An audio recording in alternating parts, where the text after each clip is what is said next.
శ్రీమన్నారాయణ జై జగన్నాథ్. రహస్య గతాభిషేకం కోసమని ఏర్పాట్లన్నీ జరుగుతున్నాయి. పూర్ణకుంభానికి సూత్రవేషాన్ని గావిస్తున్నారు సీతారామాచార్యుల వారు. దానికి కావాల్సినటువంటి అష్టోత్తర శతకలశ స్థాపనానికి తిరుమంజనానికి కావాల్సినటువంటి పాత్రా సాధనకి కావాల్సినటువంటి పాత్రలన్నింటినీ సిద్ధం చేస్తున్నారు. విశిష్టమైనటువంటి కార్యక్రమం, విలక్షణమైన కార్యక్రమం. దీన్ని మీరందరూ గమనించండి, సేవించండి, గ్రహించండి, జనించండి చేసుకోండి.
అందరికీ నమస్కారం.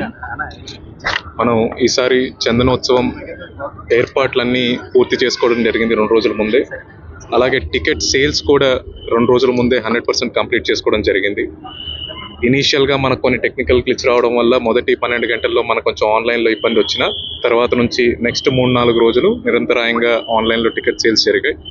ప్రతిరోజు ఒక కోటా ప్రకారం ఆన్లైన్లో టికెట్లు పెట్టడం, భక్తులందరూ ఆన్లైన్లోనే కొనుక్కొని క్యూఆర్ కోడ్ ద్వారా స్కాన్ చేసుకోగలిగిన ఓచర్ని కూడా ఆన్లైన్లోనే తీసుకోవడం జరిగింది. ఆ ఆన్లైన్ ఓచర్ యూస్ చేసుకొని చందనోత్సవం రోజున స్లాట్ వారీగా వాళ్ళు ఇక్కడికి వచ్చి ఆ క్యూఆర్ కోడ్ స్కాన్ చేసుకొని లోపలికి వెళ్ళి దర్శనం చేసుకునే మనం సర్వీస్ని చాలా ఇబ్బంది లేకుండా సీమ్లెస్గా ప్లాన్ చేయడం జరిగింది. మొత్తం మనం సుమారు 20,300 టికెట్లు, 16,100 టికెట్లు అమ్మడం జరిగింది. భక్తులందరూ వాటిని కొనుక్కున్నారు. ఫ్రీ దర్శనం కూడా మనం ప్రొవైడ్ చేసుకోవడం జరుగుతుంది. భక్తులందరూ మొదటిగా వాళ్ళకున్న మేజర్ ఇంపార్టెంట్ థింగ్ ఏంటంటే, ఒకటి సెల్ ఫోన్స్ మనం పైకి అలో చేయట్లేదు. చెప్పుల స్టాండ్స్ కూడా మనం లిమిటెడ్గా ఎక్కడ ప్రొవైడ్ చేయగలిగితే అక్కడ ప్రొవైడ్ చేస్తున్నాం కాబట్టి ఈ రెండింటిని దృష్టిలో పెట్టుకుని వాళ్ళు రావాలి. రెండో ముఖ్యమైన విషయం, 300కి 1000 రూపాయల టికెట్లకి మనం సపరేట్ 32 చోట్ల పార్కింగ్ ఏరియాని మనం ఫుట్ హిల్స్లో ఏర్పాటు చేసుకున్నాం. ఆ 32 పార్కింగ్ ఏరియాలకు గాను 6 పికప్ పాయింట్లు, 5 పికప్ పాయింట్లు పిలిగ్రిమ్స్కి, భక్తులకి, ఒక పికప్ పాయింట్ డ్యూటీ స్టాఫ్కి మనం ఏర్పాటు చేసుకోవడం జరిగింది. ఈ పికప్ పాయింట్లో 300 టికెట్కి కానీ, 1000 రూపాయల టికెట్ కానీ, 1500 టికెట్ కానీ సపరేట్ బస్ పికప్ పాయింట్స్ ఉంటాయి, సపరేట్ బస్సెస్ ఉంటాయి. ఎవరికి మనం పెట్టిన బస్సు వాళ్ళు ఎక్కి రావచ్చు. బస్సెస్ ఈసారి మనం ఇంకొక 30 బస్సులు పెంచుకొని సుమారు 100 బస్సుల్ని మనం ఈ హిల్స్లో భక్తుల్ని తీసుకెళ్ళడానికి కోసం మనం ఏర్పాటు చేయడం జరిగింది. గతంలో కొన్ని కండిషన్ లేని బస్సులు కూడా కొన్ని రావడం వల్ల అవి ఆగిపోవడం, ఇలాంటి ఇబ్బందులు జరిగాయి. అవి జరగకుండా అన్ని మంచి కండిషన్లో ఉన్న బస్సెస్, మోస్ట్లీ నాన్ ఏసీ ఎయిరీగా ఉన్న బస్సెస్ని మనం సెలెక్ట్ చేసుకొని ఈసారి 100 బస్సుల్ని పెట్టుకోవడం, దాంట్లో ఒక 10 బస్సుల్ని నిరంతరాయంగా రిజర్వ్లో పెట్టడం కూడా జరిగింది. ప్రతి ఒక్క భక్తుడు పికప్ పాయింట్కి వచ్చి బస్సుని ఎక్కి పైకి వచ్చి దర్శనం చేసుకోవాలి. పైకి వచ్చిన తర్వాత కూడా మనం డ్రాప్ ఆఫ్ పాయింట్ ఒకటి పెట్టుకున్నాము, 2 పికప్ పాయింట్లు పెట్టుకున్నాము. ఈసారి సుమారు 2 లక్షల మంది భక్తులు ఈసారి చందనోత్సవం రోజున స్వామివారి దర్శనం చేస్తారని మన అంచనా. మన ఏర్పాట్లన్నీ దానికి తగినట్టుగా చేసుకున్నాము. వర్షం వచ్చినా భక్తులు ఇబ్బంది పడకుండా కెనోపీ అనేది త్రూ అవుట్ క్యూ లైన్స్ మనం ఏర్పాటు చేసుకోవడం జరిగింది. ఈసారి క్యూ లైన్ లెంగ్త్ కూడా సిగ్నిఫికెంట్గా తగ్గింది. గతంలో ఒక 5 కిలోమీటర్లు ఉన్న ఫ్రీ లైన్ ఈసారి 2.5 కిలోమీటర్లు అవ్వడం, సిమిలర్ లెంగ్త్ సుమారు 2 కిలోమీటర్ల వరకే 300-1000 రూపాయల లైన్లు రావడం జరిగింది. అలాగే విఐపీస్ కూడా మనం గట్టిగా వెహికల్ పాసులు కానీ విఐపి పాసులు కానీ లిమిటెడ్ నెంబర్స్లో ఇచ్చి వాళ్ళకు కూడా అవేర్నెస్ క్రియేట్ చేసి వాళ్ళు ఇబ్బంది పడకుండా ఎక్కువ వెహికల్స్ కొండ మీదకి రాకుండా మనం ప్లాన్ చేసుకోవడం జరిగింది. ఒకవేళ తెలియకుండా ఎవరైనా వెహికల్స్లో వస్తే వాళ్ళ వెహికల్స్కి ఎమర్జెన్సీ కంటింజెన్సీ పార్కింగ్ పెట్టి వాళ్ళని కూడా బస్సుల్లో చిన్న చిన్న కారులో తీసుకొచ్చే ప్రత్యామ్నాయ ఏర్పాట్లు కూడా చేసుకోవడం జరిగింది. అలాగే దర్శనం మనం మీ అందరికీ తెలుసు, పొద్దున 4 గంటల నుంచి మనం మొదలు పెట్టుకుంటాము తొలి పూజ తర్వాత. సాయంత్రం 6 గంటల లోపల అన్ని దర్శనాలు కంప్లీట్ చేయడానికి అన్ని రకాల ఏర్పాట్లు చేసుకున్నాము. చాలామంది వాలంటీర్స్ కూడా వారి వంతు సహకారం అందించడానికి ఉత్సవానికి టెంపుల్ దేవస్థానంతో డిస్ట్రిక్ట్ అడ్మినిస్ట్రేషన్తో కలిసి వస్తున్నారు. వైజాగ్ వాలంటీర్స్ కావచ్చు, స్వామివారి సేవకులు కావచ్చు. అలాగే ఈసారి క్యూ లైన్స్ కొంచెం ఫాస్ట్గా మూవ్ అవ్వడానికి, ఎవరు ఇబ్బంది పడకుండా ఉండడానికి ఎక్స్పీరియన్స్డ్ ఎండోమెంట్ డిపార్ట్మెంట్ స్టాఫ్ని కూడా తీసుకొచ్చి మనం గుడి లోపల పెట్టుకోవడం జరిగింది. మనం తిరుమలలో అలాగే విజయవాడ టెంపుల్లో ఎవరైతే సీజన్డ్గా ఎక్స్పీరియన్స్డ్ ఉంటారో వాళ్ళ ద్వారా మనం క్యూ లైన్స్ని ఫాస్ట్గా మూవ్ చేయడానికి ప్లాన్ చేసుకున్నాము. ఏదైతే 4 ర్యాంపులు పెట్టి స్వామివారి దర్శనం అందరికీ ప్రతి లైన్లో వచ్చిన వాళ్ళకి మంచిగా జరిగేటట్టు ఏదైతే విధానం ఉందో అదే మనం కంటిన్యూ చేస్తున్నాము. చోకింగ్ పాయింట్స్ ఎక్కడా లేకుండా, క్రిస్ క్రాసింగ్ ఎక్కడా లేకుండా అన్ని ఏర్పాట్లు చేసుకున్నాం. ఎక్కువ లేకుండా మ్యాక్సిమం మనం గవర్నమెంట్ నిధులతో కానీ సిఎస్ఆర్ నిధులతో కానీ మనము పర్మనెంట్ స్ట్రక్చర్స్ చాలా వరకు క్రియేట్ చేసుకున్నాము. అది ఈసారి చాలా ఉపయోగపడుతుంది. భక్తులకు కూడా అది ఎండకు కానీ వానకు కానీ ఉపయోగపడుతుందని చెప్పి ఆశిస్తున్నాము.